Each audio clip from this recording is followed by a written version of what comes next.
the waters of the wild and wonderful, the bluegrass and beyond. It's Hook, Line, and Sinker with Cam Connors on the Jock. Good Saturday morning. Thank you for catching another episode with Hook, Line, and Sinker. I'm your host, Cam Connors, and I'm just thrilled for today's show. I got some great guests lined up. First up, we're going to be talking with the WVU fishing team, which is actually a club and not an athletic department team. We'll get a little into that a little further on. Also going to be chatting with Adam Barber about the Doodle Adkins Memorial Tournament coming up at East Lynn, and then we'll wrap up the show today with a check-in with Tom Timmermann of the Kentucky Fish and Wildlife. He is a fisheries biologist, and we'll talk to him about what to expect with those eastern Kentucky lakes this time of the year. Plus, a little later on, I might have a bit of a rant for you as well about this Florida charter captain video that seems to have gone viral earlier this month.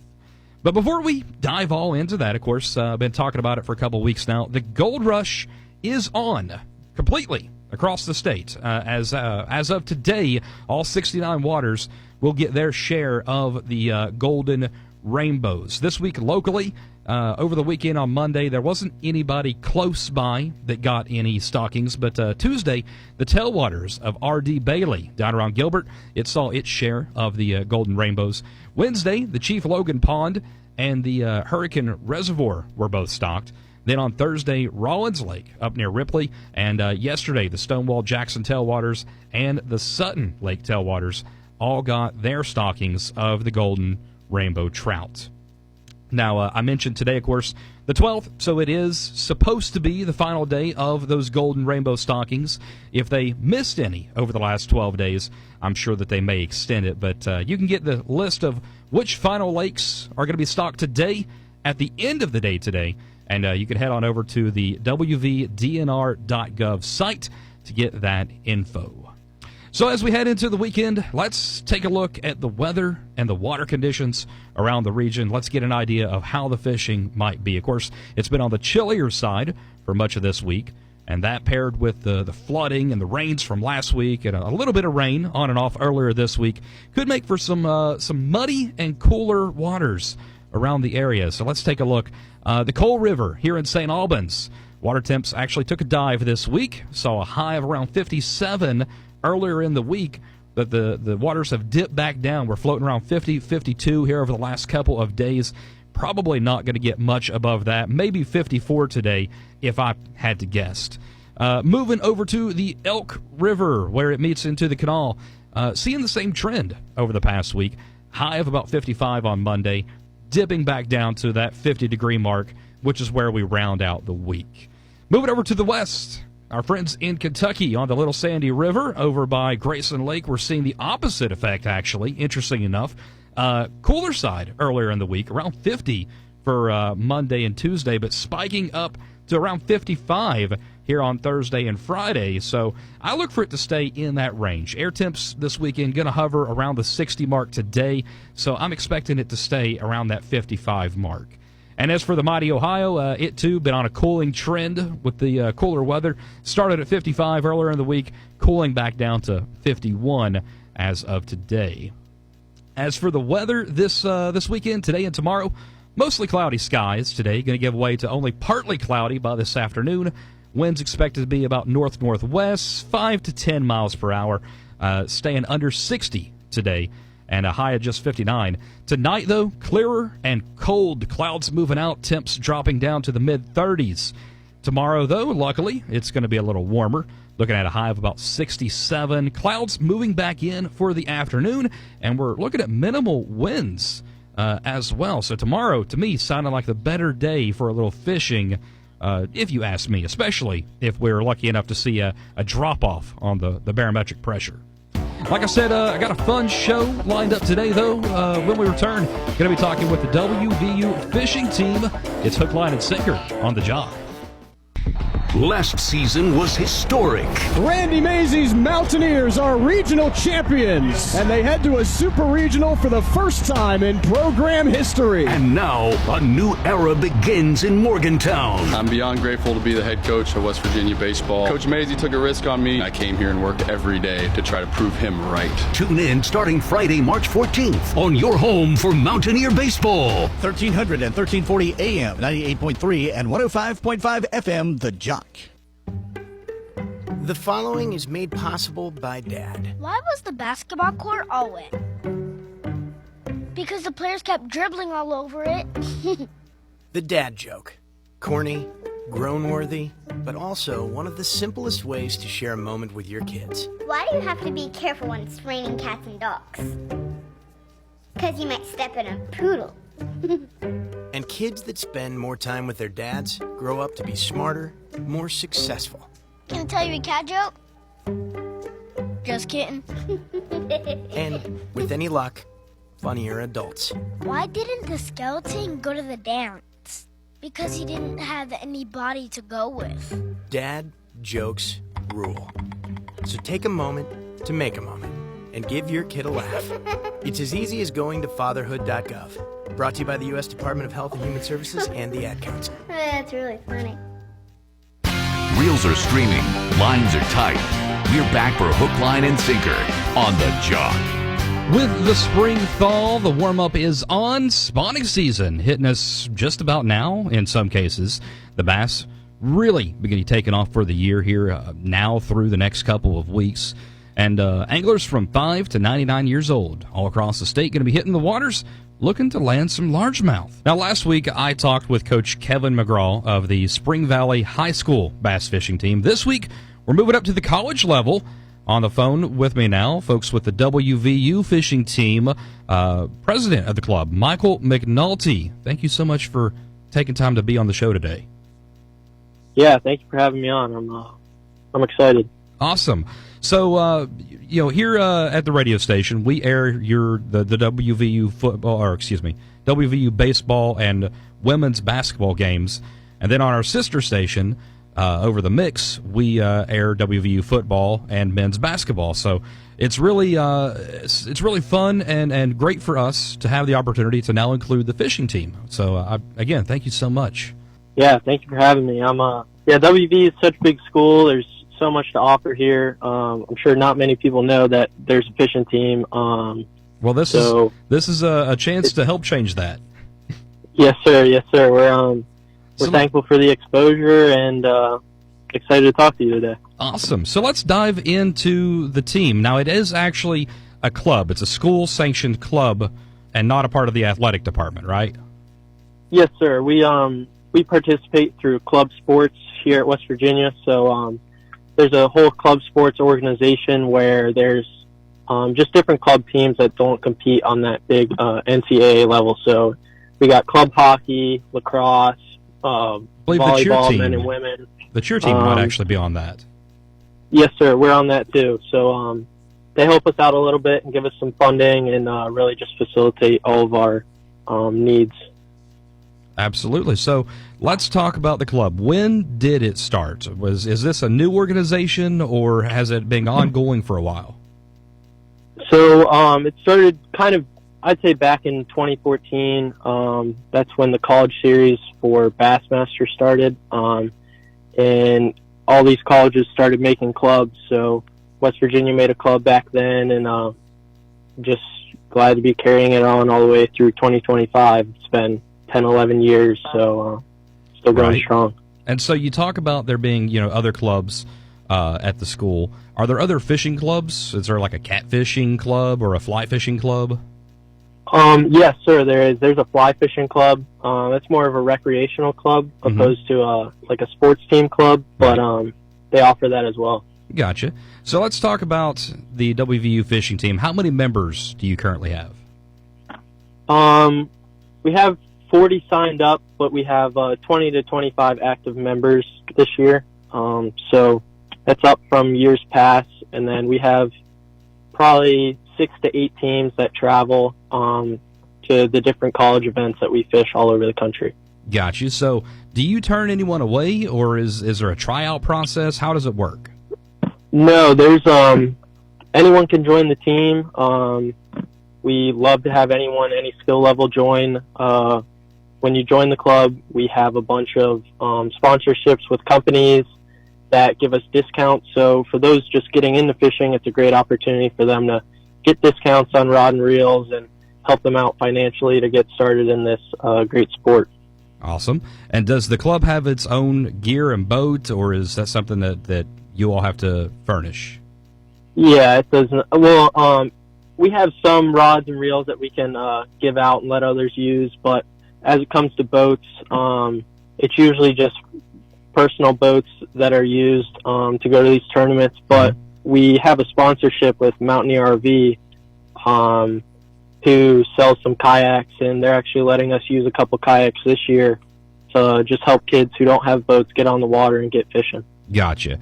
So you'd mentioned that you had what was it, eight teams that went out to tournaments? Yes, sir. Those 8 teams, we go all over. It's usually teams of 2 in one boat, and we fish the College Bassmaster Series Trail. So we have events all over the country, and we have 4 teams going to our next event here at the end of the month at Kerr Lake in Virginia.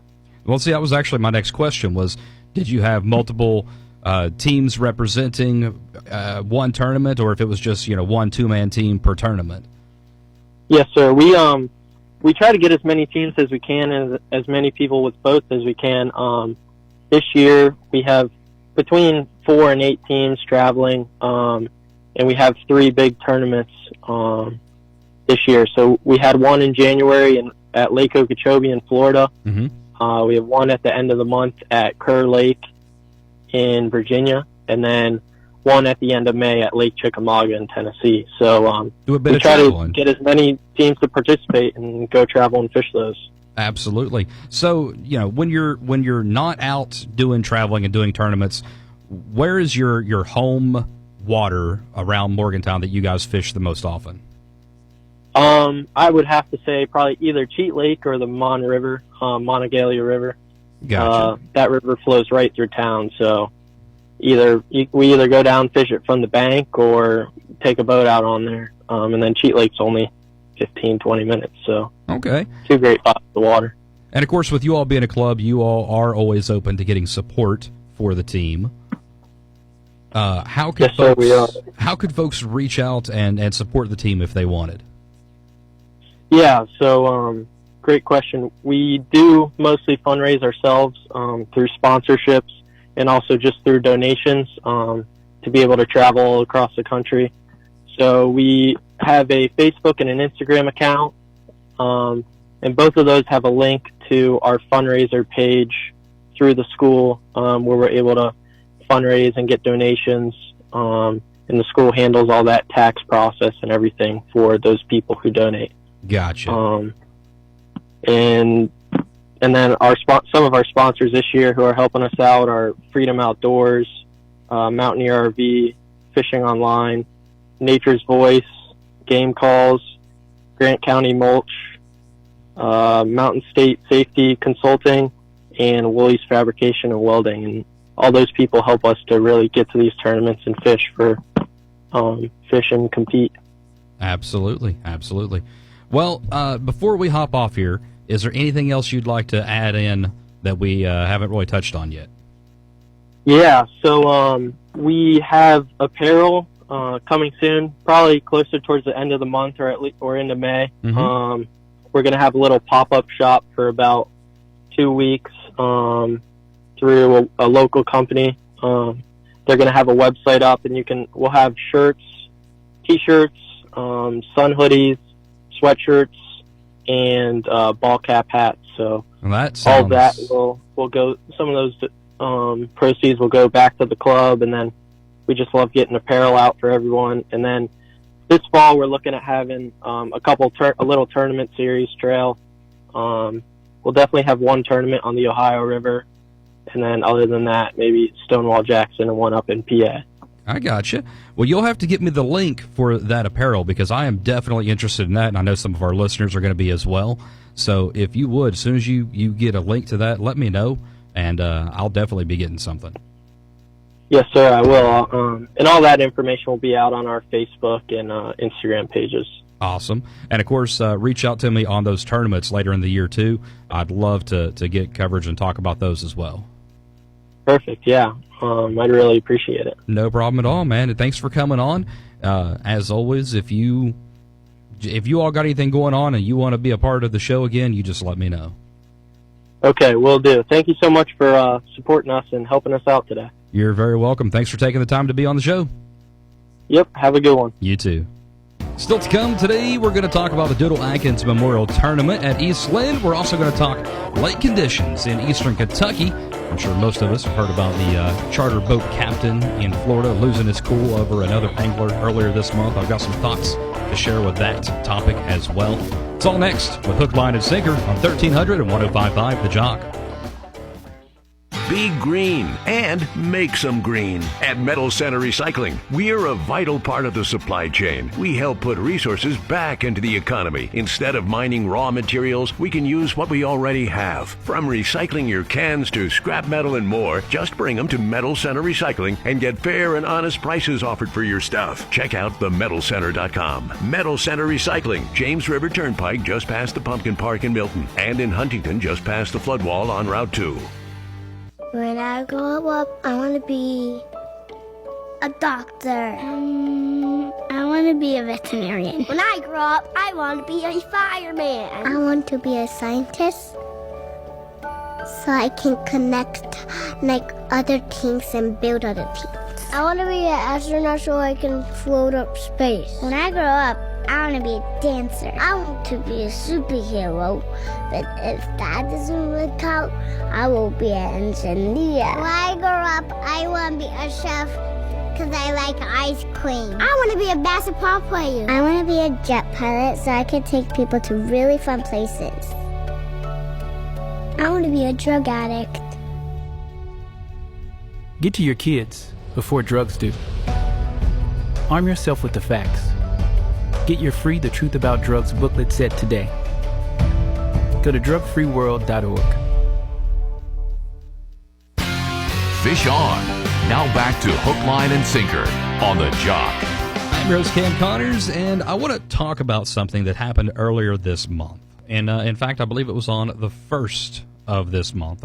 There was an incident that was captured on video in Florida. A charter boat captain got into an altercation with another angler who happened to be a 22-year-old young man while they were out on the water. Separate boats, mind you. If you've seen the video, you know it's automatically what I'm talking about. The memes have been flying left and right. If you have not seen it, the video is out there. It's easy to find. I just will warn you up front. There is some pretty strong language in it. So, careful where you listen and the method of which you use to listen, I guess.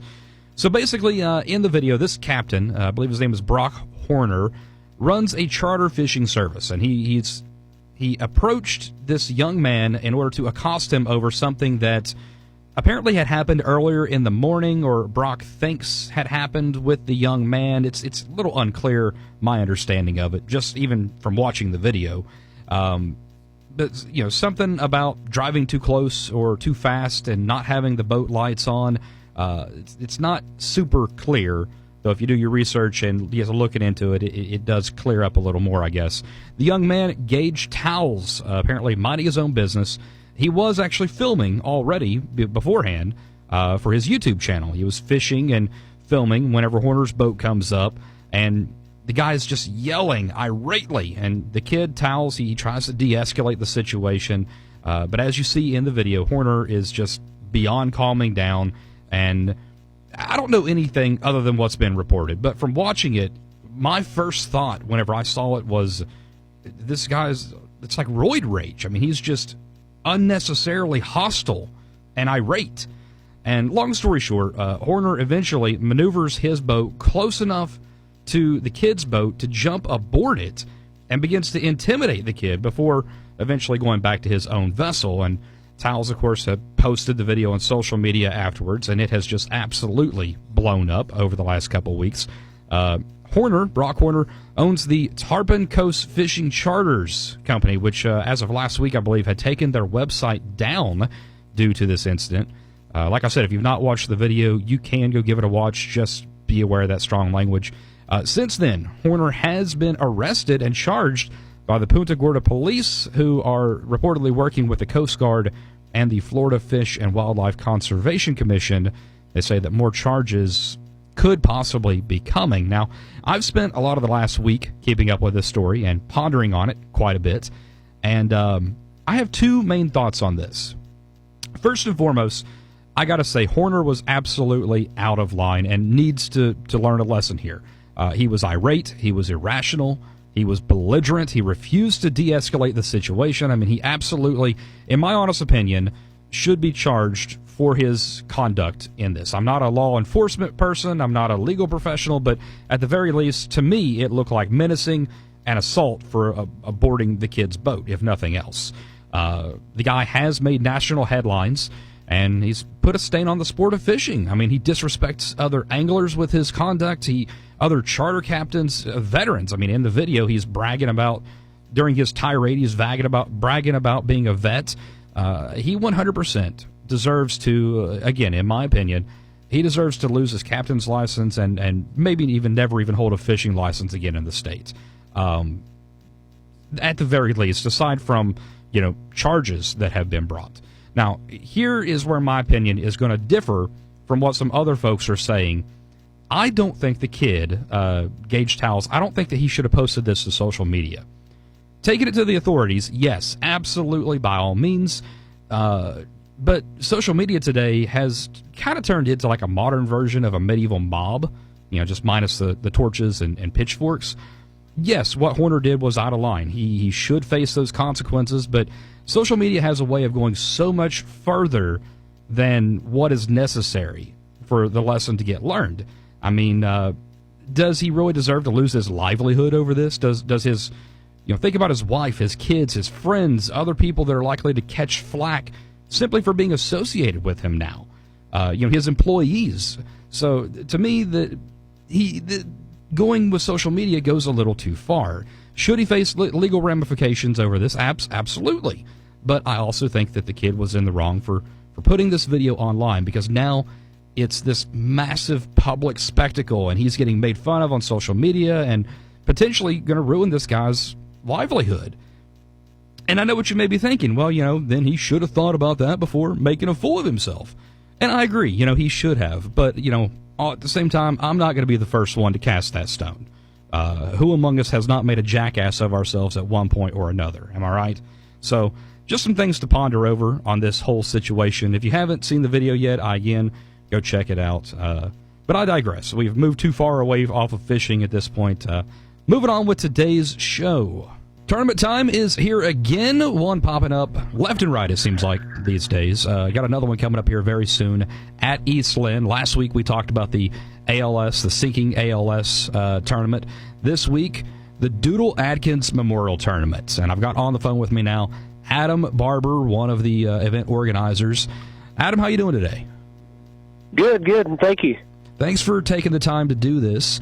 Of course, this is a memorial tournament, so let's start out with the basics. Where is it? When is it? It's going to be at East Lynn Lake. It's going to be at the marina, of course. And it's going to be May the 17th. I think it's actually the Saturday after the ALS tournament, but it'll be on May the 17th. Gotcha. So what is the start time that morning? What's the boats in the water time?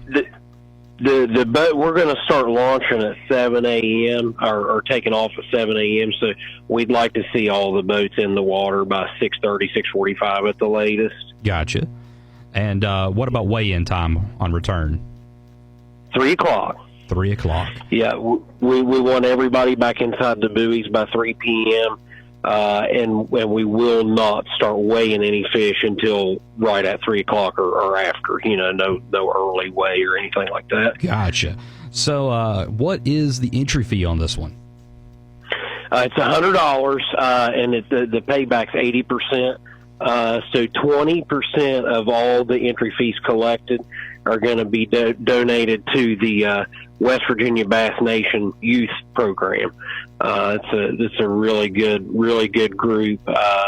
They do a lot of things to get the younger and high school kids out to tournaments, and it'll go to really good use, and it's something that we've talked about that Doodle would be proud of, Right. Well, I mean, and any of those youth fishing programs are just amazing. Last week, I did an interview with Kevin McGraw at Spring Valley High School, and he coaches their bass fishing team. And we got to talking, and one of the great things about youth fishing programs is it goes a long way towards teaching the kids a lot of different things, but it also keeps them out of trouble. Yeah, oh yeah. So, taking a look again at the Doodle Tournament coming up, what areas of the lake are going to be off limits? I know with the sinking ALS, they said that the marina was going to be off limits. Is that the same here? Yeah, the marina and in any swimming areas or anything that are roped off, but just those. Gotcha. And we're talking 2-man boats, right? Yes. Yep. 2-man teams. What's the fish limit and size on this one? It's going to be 5 fish limit, 12-inch minimum. Gotcha. And are there going to be a maximum number of entries? Because I know Thurman had said with the other tournament that they were going to do like a staggered takeoff if they got too many entries. Is that something that you're looking at with this one, or? Yeah, that's what we'll do. I mean, I don't think we'll be near exceeding the ramp's capacity or anything. But if we've got beyond a certain number of entries, we will stagger them for sure as far as the takeoff and stuff to keep it safe, keep everybody spaced out good enough. I gotcha. What is the deadline to get registered? Will folks be able to register the morning of, or do they need to pre? Yeah, absolutely. They can sign up and pay at the ramp morning of, and then as far as pre-registrations or whatever, I'm taking those through Sunday, May the 4th. And the pre-register spots, they're going to go on the list as they register, so that'll be your starting position. So, like if we get 25 pre-registers, they'll be the first 25 in the order that they were received, and then the morning of anybody signing up, they'll just be put on there in the order that they sign up that morning. Gotcha. So it is first come, first serve. Yes. So as far as pre-registering goes, where will folks go to get pre-registered? They can send me a message on Facebook, and I'll have the flyer on Facebook. The rules will be on Facebook. A copy of the rules, those will be available, or anybody can message or email me, and I can get them a copy. Gotcha. And of course, this is a memorial tournament, and let's talk a little bit about Doodle Adkins for those who maybe don't know who he was. Doodle was a great guy, and as far as fishing goes, I mean he's a local legend. He's spent a lot of time over the years at a lot of local tournaments, bigger tournaments. He's got a really decorated past in the fishing, and had a lot of success with it. He's been part of the Bass Nation, won a lot of those events, and a lot of the guys around here that have fished for years at the Eastland, Beach Fork, Yatesville, Summersville, Ohio River, Canal River. If you fish any of those places very much at all, you've run into Doodle. He's a fierce competitor, but also a really funny, lighthearted guy. Laughed a lot, and everybody had a lot of fun joking with him and stuff like that. But when it came time to fish, he was serious, and pretty much any time he was there, he was a contender. Right. He was also a really family-oriented guy. I mean, he was married to his wife Gloria for 38 years, and he had 2 children, 3 grandchildren. Spent a lot of time with them also, and he was also self-employed for at least that long or longer. So he worked hard, but he also, he had the ability to fish when he wanted to, or go to an event that he wanted to. And he took it really seriously. Oh yeah, he was quite a fisherman. Yeah, I did a little research because I never had the opportunity to meet him myself, but just doing research on him, he just seemed like a very selfless and genuine person who was very good to the sport of fishing here in West Virginia. Oh yeah, yep. Well, once again, let's recap on the details of the tournaments, the Doodle Adkins Memorial Tournament at East Lynn. And it's coming up in May. You said, was it May 17th? May 17th, yep. That's right. And said boats in the water, 7 o'clock, weigh in at 3. Is that right? Yes, correct, yep. All right. Adam, thanks again for taking the time to join me today. If folks would like to get more information, they can reach out to you on Facebook. Is that right? Yes, yep. All right. Well, we'll hopefully talk to you again soon. Okay, I appreciate it. Still to come this morning, we're going to be talking with Tom Timmermann, a fisheries biologist with Kentucky Fish and Wildlife, about the lakes that are closest to us. That's coming up next with Hook, Line, and Sinker on The Jock. Progressive knows if you have to choose between everyday life and your boat, boat wins. What are you going to do? Take the boat out for a spin or go mail something? Boat wins! Are we cleaning the patio or taking the boat out fishing? Boat wins! Are we skipping that eye exam to go sailing? Boat wins! Rescheduling eye exams can be a nightmare. All right, fine. Eye exam, then boat. Yeah! With Progressive, you can bundle your boat with your home or auto and save with a discount and spend more time enjoying those savings on your boat. Progressive Casualty Insurance Company, affiliates, and other insurers. Not available in all states and situations. From the local 2U studio, connecting West Virginia, this is the Valley Sports Station, 105.5 and 98.3 FM, 1300 and 1340 AM. The Jock. Last season was historic. Randy Mazey's Mountaineers are regional champions, and they head to a super regional for the first time in program history. And now a new era begins in Morgantown. I'm beyond grateful to be the head coach of West Virginia baseball. Coach Mazey took a risk on me. I came here and worked every day to try to prove him right. Tune in starting Friday, March 14th on your home for Mountaineer baseball. 1300 and 1340 AM, 98.3 and 105.5 FM, The Jock.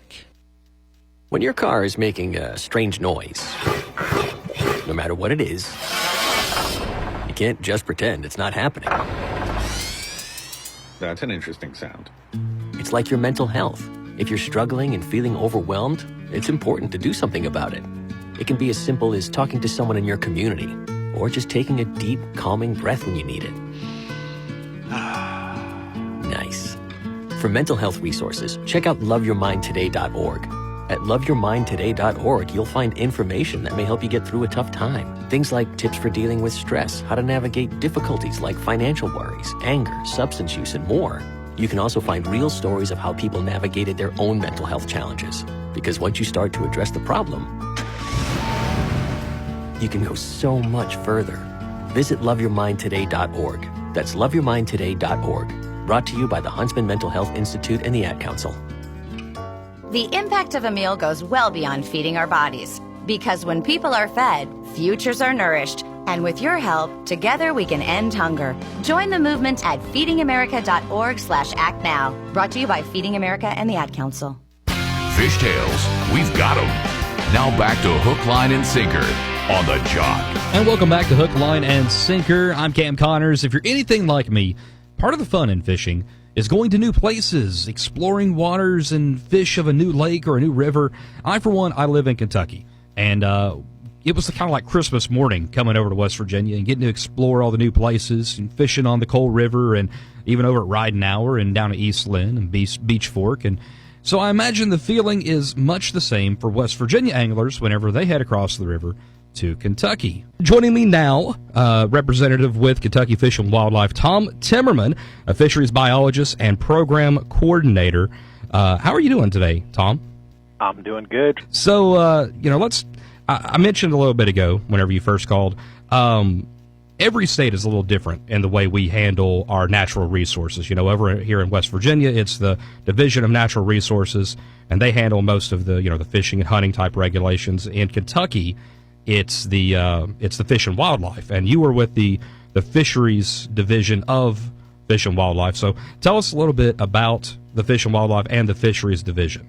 Yeah, so the Kentucky Fish and Wildlife Resources, that we have our two big main divisions, obviously, are going to be the Wildlife Division and the Fisheries Division. We receive the majority of our funding through excise taxes placed on hunting and fishing gears, as well as sale of hunting and fishing license. So I think we don't really accept any general tax dollars, and for that reason, we really are focused on hunters and fishermen here in Kentucky. So right, so that's kind of the cool thing about us. So right, well, it's they say hunting and fishing license goes towards the management of the wildlife, and in your all's case, it absolutely is true. Yeah, 100%. Yeah, and that's great, and I think that's good for those of us that work in fisheries or wildlife. As biologists, we're answering directly to people that are using our resources, and really gives us a helpful insight to working for people that are utilizing our resources. So that's great. In our I'm sorry, go ahead. Oh no, I was just saying, of course, it really helps you guys to stay in touch with the overall mission. Mm-hmm. Absolutely. Our fisheries division is got a lot going on. I will say that, especially for as small as an agency and a division as we are, we have a whole lot going on. You think about the western part of the state and the impact of invasive carp, and we have a whole group of folks working on those sorts of things there. And two massive hatcheries producing a ton of fish, and federal hatchery producing trout, and then getting into the meat and potatoes of things is kind of what I do as far as fisheries management. We're the crews that you see out on the water, shocking and making recommendations as far as regulations and stockings and things like that go. So got a lot going on here in the fisheries division, enough to keep us busy all year long. So of course.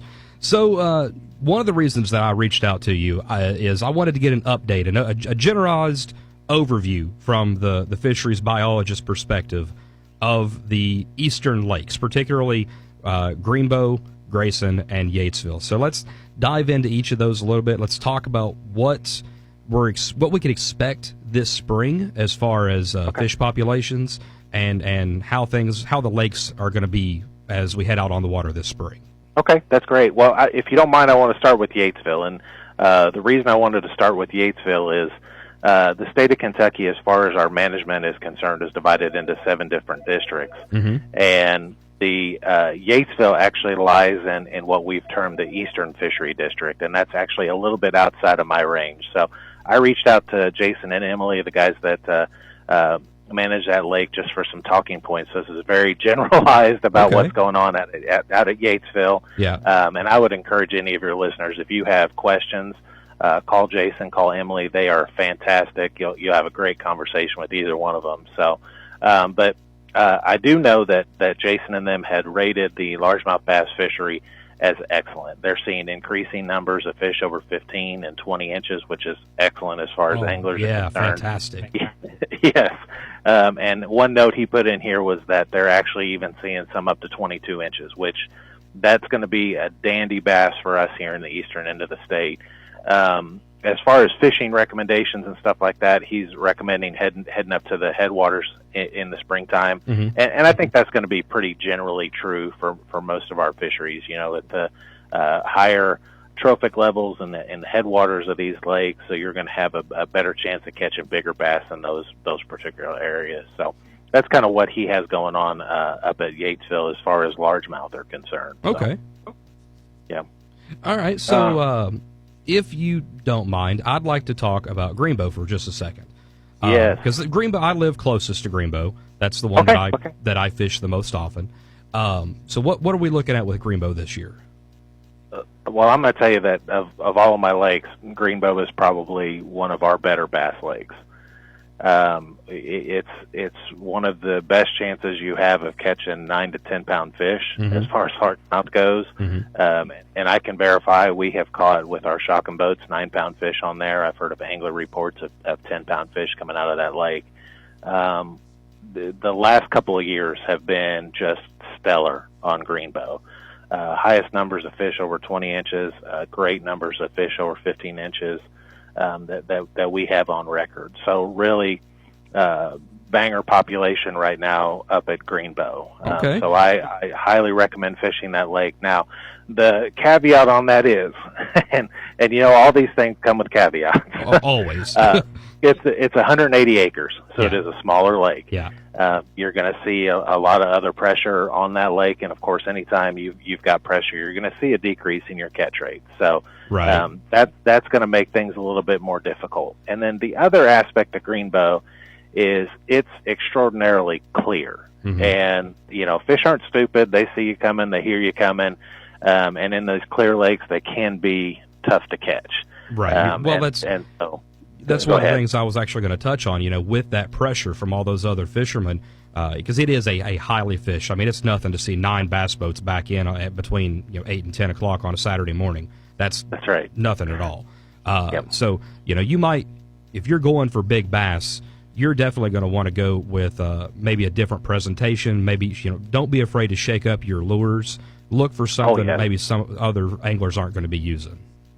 Well, I think that's just a good rule of thumb, you know, for most places that you go to. You know, it seems like you get your little core group of bass anglers, and we all talk amongst ourselves and share different secrets if you're willing to share your secrets. And so it ends up that a lot of the folks are throwing the same sorts of things. Right. And if you step outside that just a little bit, just try something a little bit different, you know, you may stumble onto something that you know is, you know, the hot bait, you know, is going to win you some tournaments or whatever it is that you're out there fishing. And so I think that's a great idea anytime, no matter really what you're fishing for, is just step outside your comfort zone a little bit. Right. And that goes for fishing in locations too. So well, and see, that's one of the reasons why I wanted to talk about the Eastern Kentucky lakes. See, we're our station here, we're centralized more towards Charleston, West Virginia, but you know, people travel to fish. I mean, that's one of the adventurous parts of it, is going to new lakes and seeing what's out there. Yeah, absolutely. And both Kentucky and West Virginia, beautiful places to go to. We got a lot to offer. You know, you folks in West Virginia got a lot to offer us Kentuckians, and vice versa. So you know, we welcome you guys over, and you know, think that you'll have some great opportunities coming up on some of these, you know, different lakes, like I said, outside your comfort zone maybe a little bit. Well, one last thing back on Greenbow. See, I spoke with Mason Campbell last week, one of the park's facility supervisors, I believe, at Greenbow. And he was saying that one of the secret place, I guess, on Greenbow is if you want to get those big bass, you want to go around, because it's a horseshoe-shaped lake, that you want to go around towards the backside of the lodge on the right-hand bend of the lake, I guess. That's correct. And that's going to be the area to go. Is that, in your experience, is that what you would say?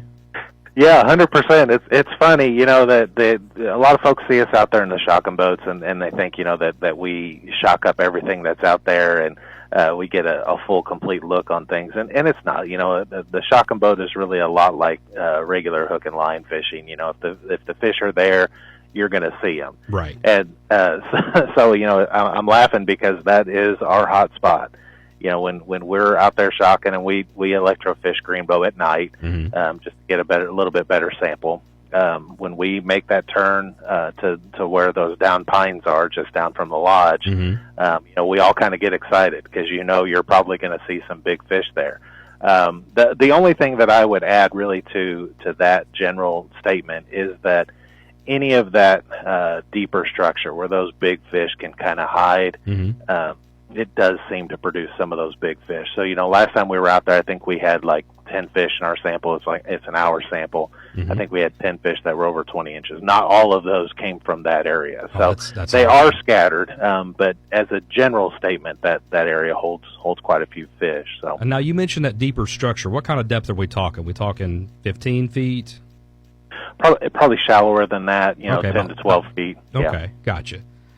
And I do want to say, too, about Greenbow, and especially, as we kind of move, from lakes to lakes and we try different locations. Greenbow's got a pretty significant hydrilla situation as far as the aquatic vegetation goes. And as we know with aquatic vegetation, boaters are usually the primary vector for that. So make sure you're cleaning and disinfecting your boat before you move to a new lake. So that's hydrilla, it is kind of, you hear the pros and the cons with it as far as the bass fishing world. The big con is that it does grow pretty thick and grow pretty dense. And in the fall at Greenbow, it can be tough because that vegetation is so thick. So we want to keep it where it is and not necessarily see it spread anywhere else. Right. Definitely something to keep in mind.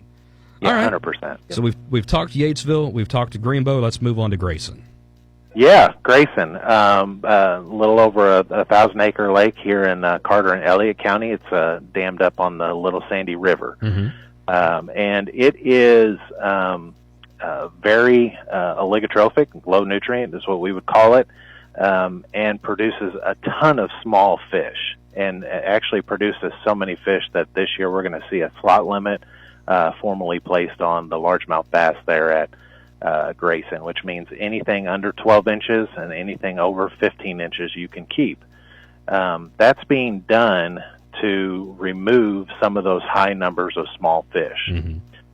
By removing some of those fish, we can spread resources out a little bit better and make the remaining fish grow a little bit faster and get a little bit bigger. Right, get some better size on those largemouth for sure. Yes, and I've done a lot of research and focusing on this through some different projects we've had going on this winter. And the number one thing that drives the success of a slot limit is angler harvest.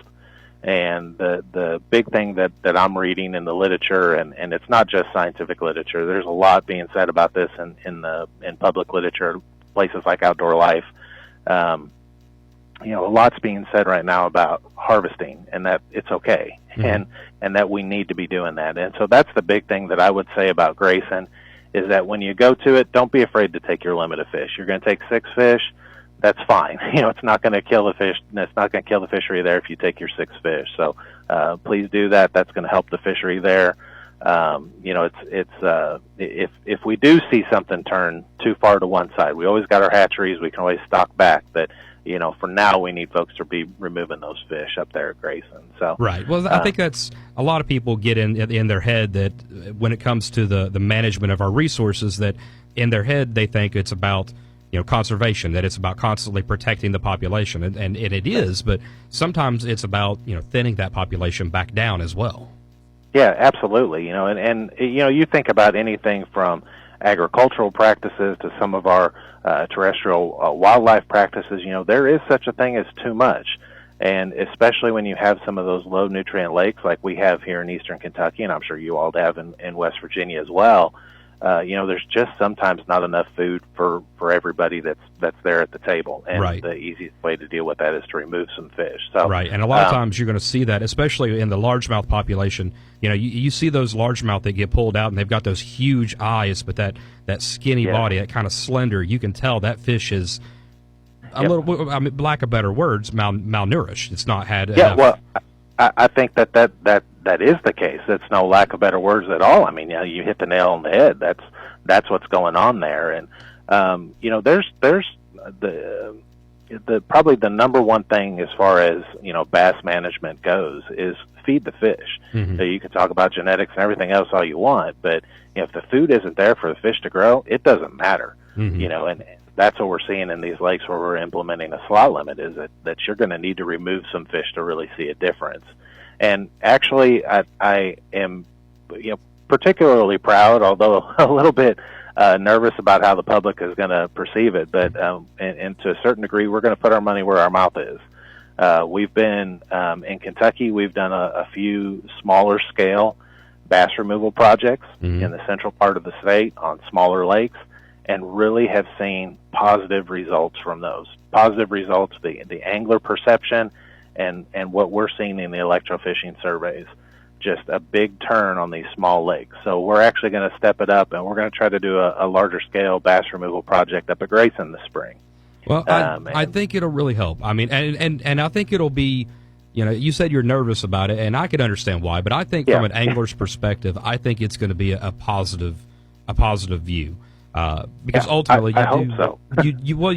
There will be a few people, I believe, who aren't educated enough on the subject and think that you're not giving the fish the opportunity to grow. But at the same time, whenever you step back and look at it, like you said, it's a low nutrient lake. So by doing this, you're allowing more of the population to have access to food.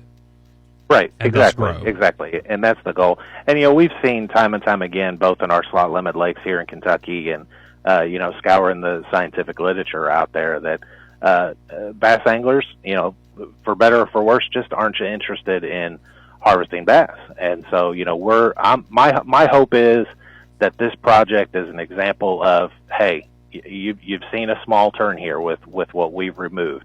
Now, you guys can do this yourself, and you can take the management into your own hands here by removing some of these fish yourselves. So that's my hope. But I'm excited about the project. Like I said, a little bit nervous, but excited to see it fully implemented.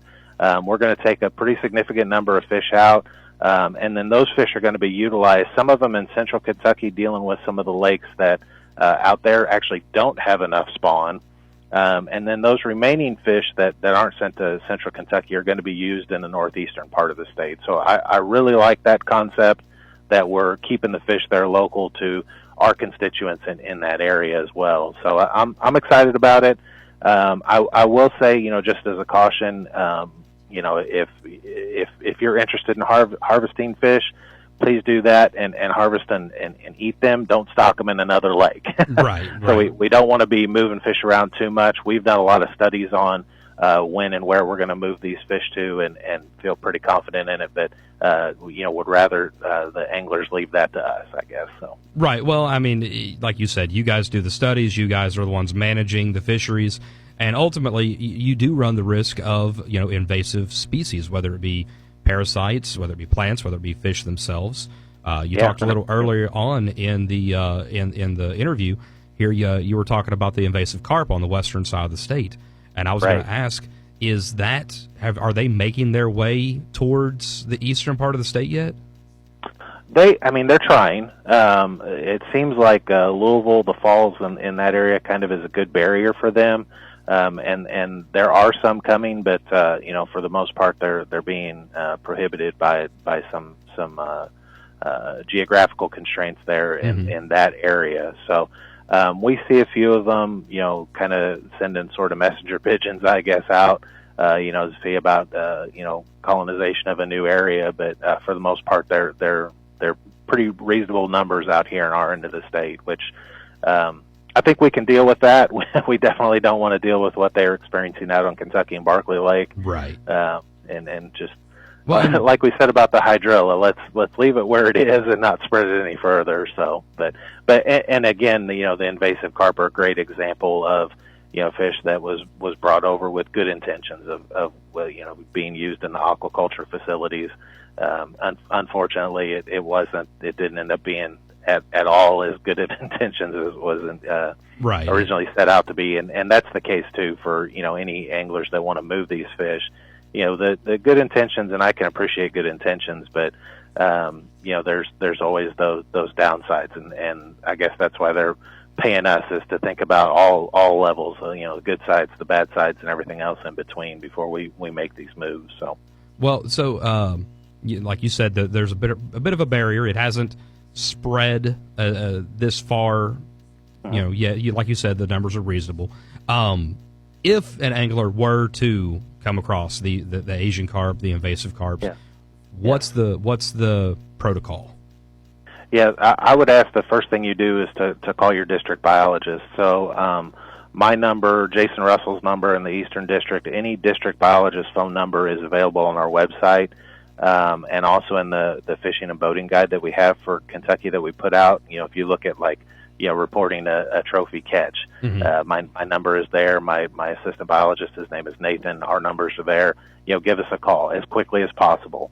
The other thing you're going to want to do is take good pictures, and that's always a little tricky. In this field, you see a lot of different pictures, some good pictures and some bad pictures. But take a good picture of the whole fish, and if you can, laying down. I get these weird pictures of it being held up, and it's distorted and twisted, and sometimes, of course, for invasive carp, it wouldn't be that difficult to determine that's what it is. But just try to take a good picture, and those can be emailed to us. Again, my email address is out there for anybody that wants to send in anything to us, and we can take a look at it.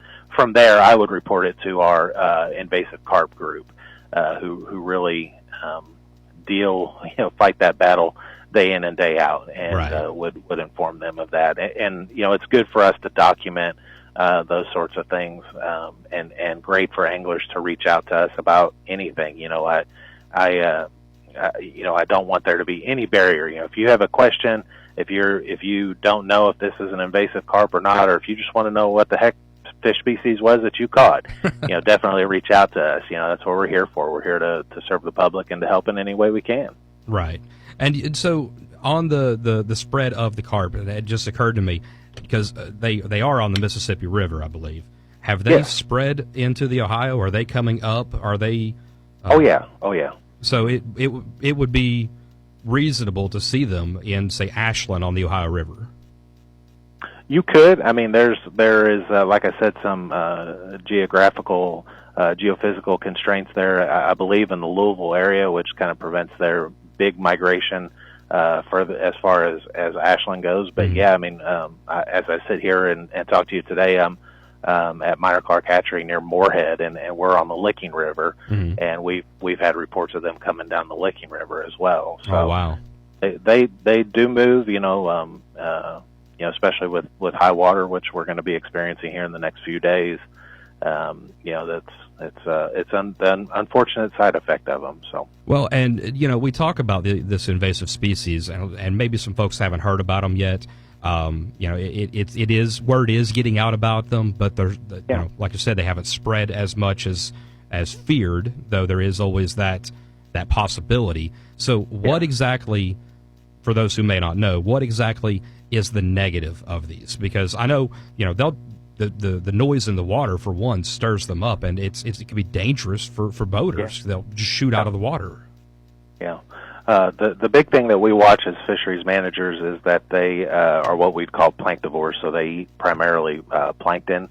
And all fish start out as planktivores, your largemouth bass, your bluegill, all those sorts of things. At a small age, juvenile size, they're going to eat plankton. That's what's going to get them from egg to fingerling size to getting onto something more substantial like macroinvertebrates and stuff like that. So obviously there's that direct competition between what the invasive carp are eating and what our juvenile fish are eating, and the concern is that you could see some decline there in those juvenile numbers, which is going to affect the survival of those fish. And then obviously, if we're affecting them at the small end, you're not going to see as many of them on the big end. So that's the big issue as far as fisheries management goes. Then there are a whole suite of native fish species that are riverine bound that are also planktivores. And so, again, that there's that competition issue there. If we see too much food going to our invasive carp and potentially not enough going to our native fish, that's obviously going to be an issue. And some of these native fish are very important commercial fish. And obviously, just from a conservation standpoint, we don't want to see those fish go away. So those are kind of a couple of issues as far as fisheries management goes. But then they are a safety issue. The silver carp in particular are known for their jumping.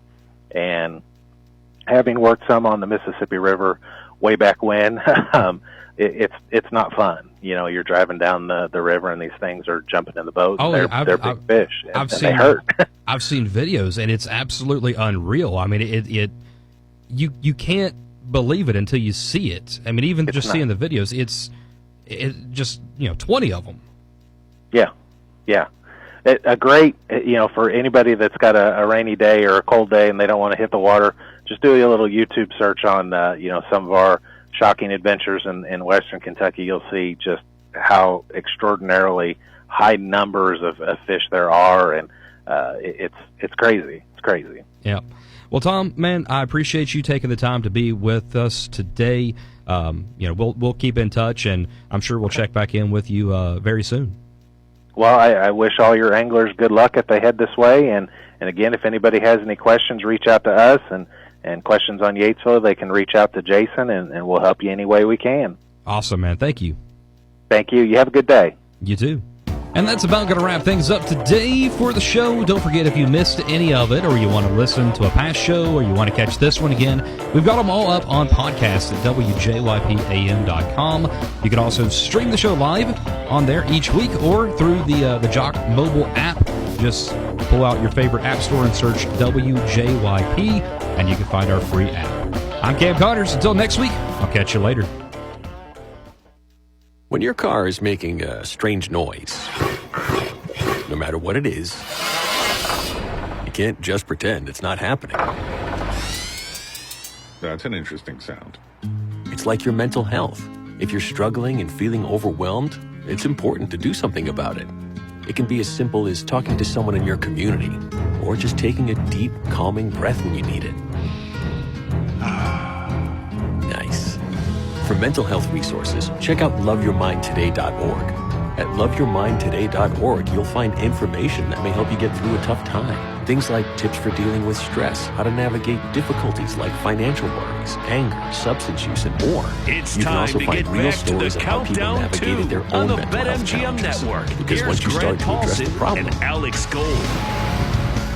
you can go so much further. Visit loveyourmindtoday.org.